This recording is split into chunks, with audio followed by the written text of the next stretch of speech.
right, Speaker Andrew Scheer, he's basically saying, Tom Mulcair yesterday said, you're losing your neutrality in this position because you're not forcing the government to give better answers to our good questions. And today he said, hey, up to you guys to provide the answers. I'm not going to tell you what qualifies, more or less.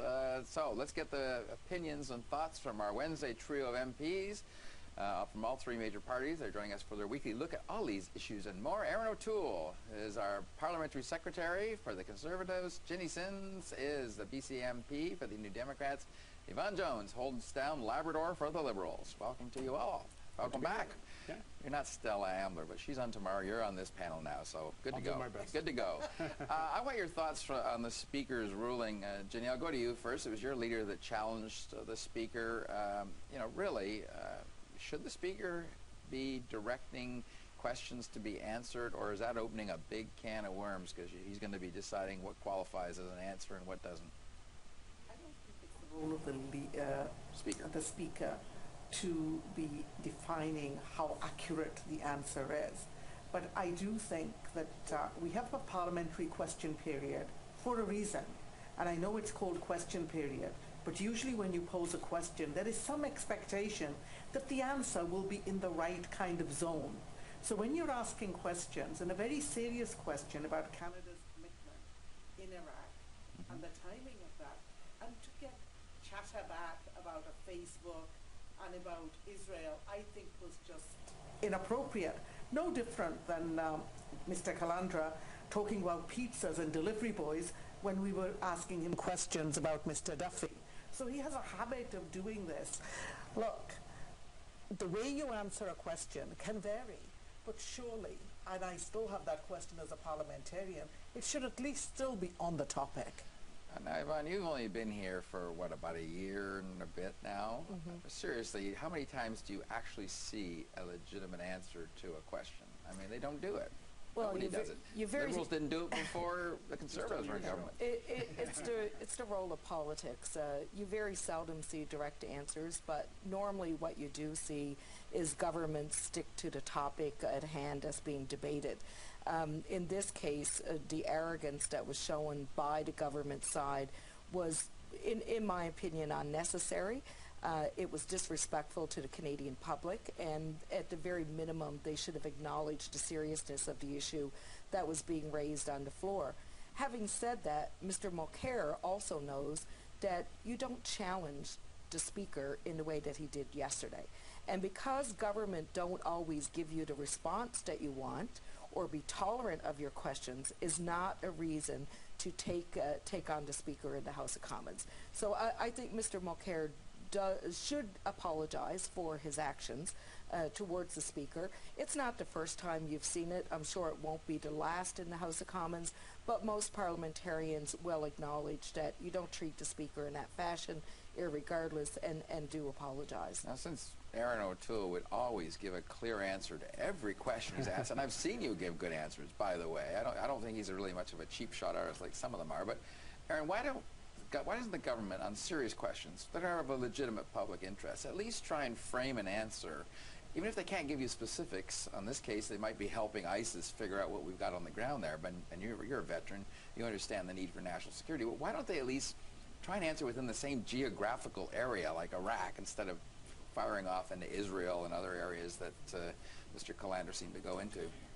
Look, Don, I really enjoyed the Speaker's intervention today because it reminded us that, and this is what he said, it is up to the House and it's up to all members, government and opposition, to make sure that they take House procedure properly. And if it's not up to the Speaker to decide whether it's a good answer, whether it's relevant, and if the opposition doesn't like a response, they should pursue that line of questioning. That's happened before, and actually opposition parties have made hay with that. What concerns me is this is not the first time Mr. Mulcair has challenged the role of the Speaker. Like he, in his fits of anger, seems to forget the fact that the Speaker has a difficult job and should never be pulled into that. And I'm glad Speaker Scheer mentioned Speaker Milliken because very highly regarded. So look, the real issue here that Thomas Mulcair was asking about has been talked about regularly. In fact, the Minister of National Defence appeared in an all-party committee to talk about the Canadian Forces deployment. I've talked about it, being a veteran and former CF member. and the Prime Minister has talked about it. The real issue, I think, is Mr. Mulcair has never asked for a debate in the House on deployments before, deployments of ship to NATO fleet, deployment of the Army to Poland. This is another deployment of advisors, and we have said that if in the future at some point anything would go to a combat role, it would come to the House. So to say that because there's a deployment there needs to be a debate, he hasn't asked for that before, it sort of shows the NDP don't understand defense issues. Can I ask you quickly before I move on? I just want to get a point of clarification. Stephen Harper mused today about the Iraqi mission.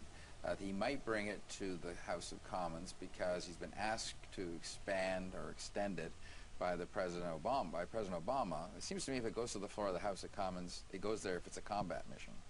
Well, I think there's discussions going on in New York, likely today. We're constantly in discussion with our allies about the security threat globally, and some of it which could strike here, because we've seen some of the militants actually being drawn from Calgary and other cities.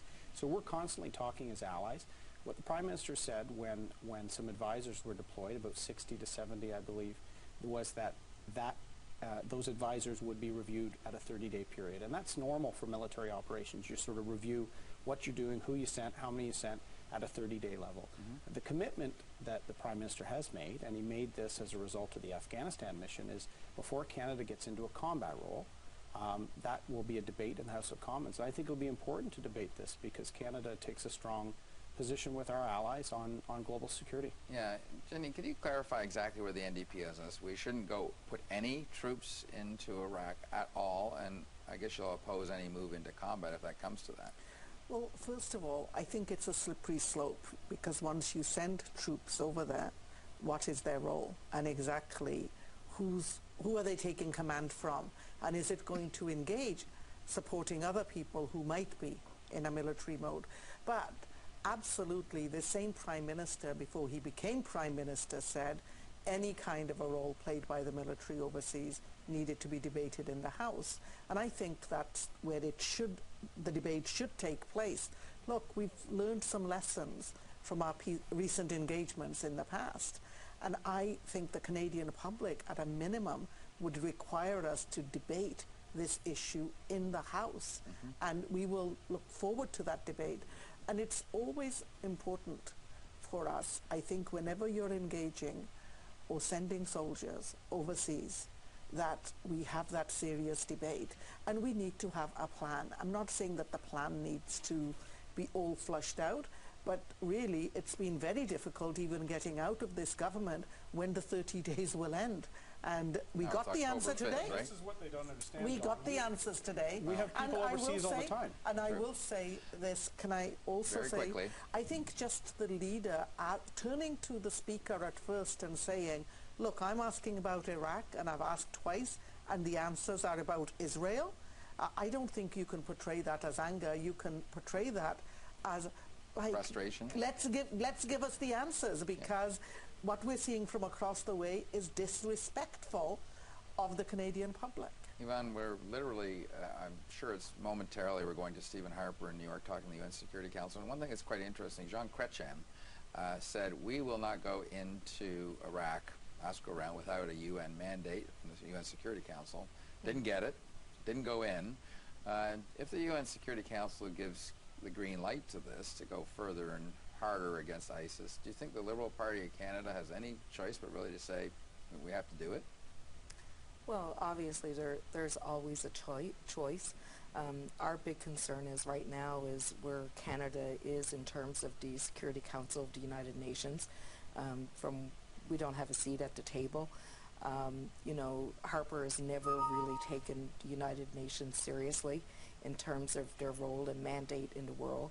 Obviously, that is causing all of us concern in Canada because there's going to be major decisions that are made, and they will be made at this level without the input of Canada. And for the first time in our history, I guess we are not at that table. We are not a part of that decision-making process. So in light of what the decision is as it pertains to Iraq at this stage and whether we go in there underground or whether we don't, I think it's understood by all Canadians, regardless of the fiasco that occurred yesterday in the House of Commons, that before Canada would engage in a combat war, that it would be debated in the Parliament of Canada. And I think that's understood right throughout this country. It has been precedent-setting. It has been a topic of debate in the past elections. It has been commitments and committed to by leaders in this country. So Canadians expect that at this stage. Okay, let's wrap it up because